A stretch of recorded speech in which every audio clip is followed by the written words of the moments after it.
এই আয়োজনটা আপনার কাছে কেমন মনে হয়েছে?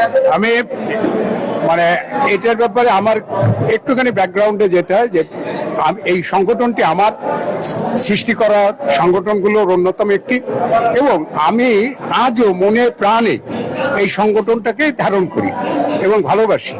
এবং সেটা বিভিন্ন সময় আমার সাথে যারা আমার সাথে আছো তোমরা সবাই জানো যে আমি এই প্রতিষ্ঠানটার প্রতি আমার দুর্বলতা।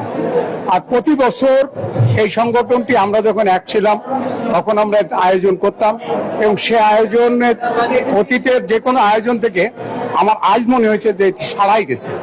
অতীতের অনেক আয়োজন ছাড়াই গেছে।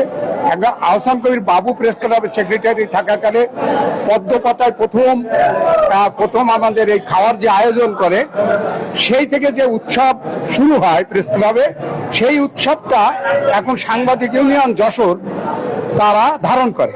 প্রেস ক্লাব অনেকটা পিছিয়ে গেছে। প্রেস ক্লাবের সম্ভবত নেতৃত্বের অনীহা নাকি প্রেস ক্লাবের নিজস্ব কোনো অনীহা আছে অন্য কর্মকর্তাদের, সেটা আমি জানি না। তবে এটা দায়িত্ব ছিল প্রেস ক্লাবের, কিন্তু সাংবাদিক ইউনিয়ন যশোর বর্ষবরণে সাংবাদিকদের মিলন মেলা, কোনো একটা ইউনিয়ন, যশোরের 3টি ইউনিয়ন, কোনো ইউনিয়নের নেতা কর্মী বাদ নাই এখানে। আমি মুগ্ধ, আমি একজন সাংবাদিক এই ইউনিয়নের প্রতিষ্ঠাতাদের একজন হয়ে এবং এখনো পর্যন্ত এদের সাথে থাকার সুবাদে আমি মুগ্ধ, আমি কৃতজ্ঞ। আমি এই ইউনিয়নের নেতৃবৃন্দকে আন্তরিকভাবে মোবারকবাদ জানাচ্ছি।